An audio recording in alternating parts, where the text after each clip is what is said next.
खतरा थी हां केने देखो हमें असगर करार के उड़ाए थे अब तो कुछ देख छोड़ का तेल कोना में गाना सुना हमरा अल्लाह करो अपना दोनों का पहला भागा तो रूप में है ए हो जावे कभी रात में के ए फेंक छोड़ के वो है ए अंदर वाला दुनिया में जे प्रश्न नजर आने जितना दुख पाए कोई समाज के लोग के सही लगे बाबू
छोट मारे लागे छे तो फिर मारे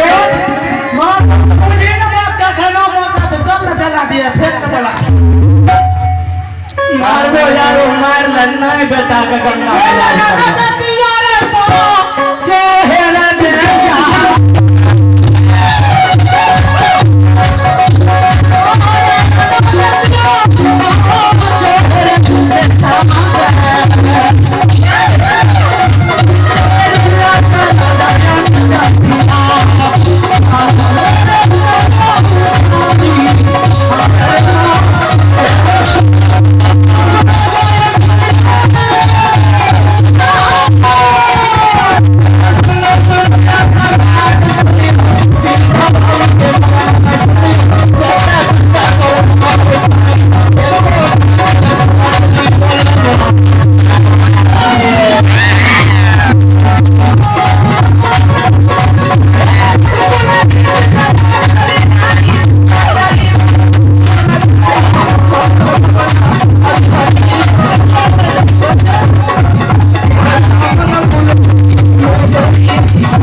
सुना एकरा धगाए दे ठीक है ई भीख मांग के कन्हैया के अपना से मतलब नहीं है निकल अपना हां इतना किया जल्दी कौन है तो एक पकड़ा भरना है चलो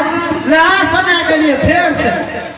कहां से बे बाबू हे हो तक भगवान स्टेशन पर गया मिले वाले निकाल के लाने के पत्ता ने क्या खोएगा चार जला दिया तो थोड़ा घर गजब में विपत्ति में कोई ना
साया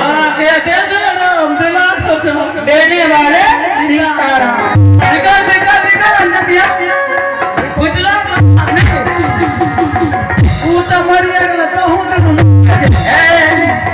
छूट जेते पुत्रा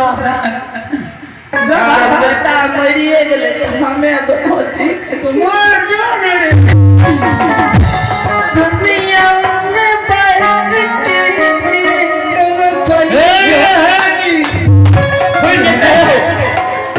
निकाल जल्दी उठ तू बहुत भागा दो कैसे लगन पे अबे बराबर के लगा सब माने चाहिए ये ते कोई मुखिया ठीक हो यार मुखिया है कोटा वोट देवे के लिए अरे लगन के ना अथी राजनीति यार नहीं करे छिए आगे चलिए निकल करो निकाल जोन है रे ओ बाबा पता ना है ओ बाबा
अगर समाज मरानी है जे अंधरा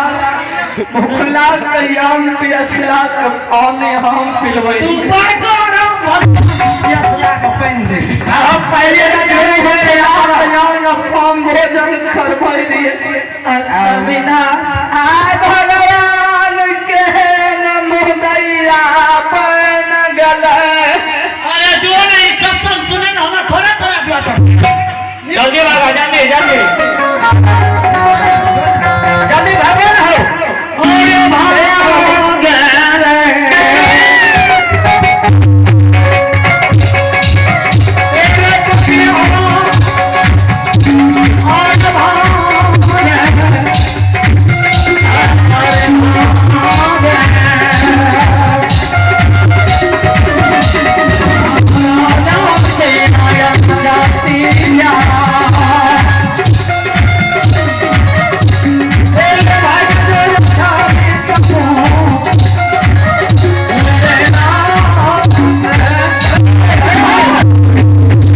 हमर मोगी कॉल क्या रहा था हम आवे छ बुझ लगना करे है ना जो भागे हां जल्दी भगा दो तब देबे इमरजेंसी कॉल क्या हम इमरजेंसी कल कर लो होता है अपना भागे दो नहीं तो मैं हल्ला कर देबो जल्दी भागा जल्दी हमार जवानी खराब चला के झगड़ा कर आओ ना भगवान पहले अरे तू यार भगा है बच्चे वार्ड सदस्य यार छे सबका भगा दे जो है निकल धोती निकाल ना जल्दी भागा जल्दी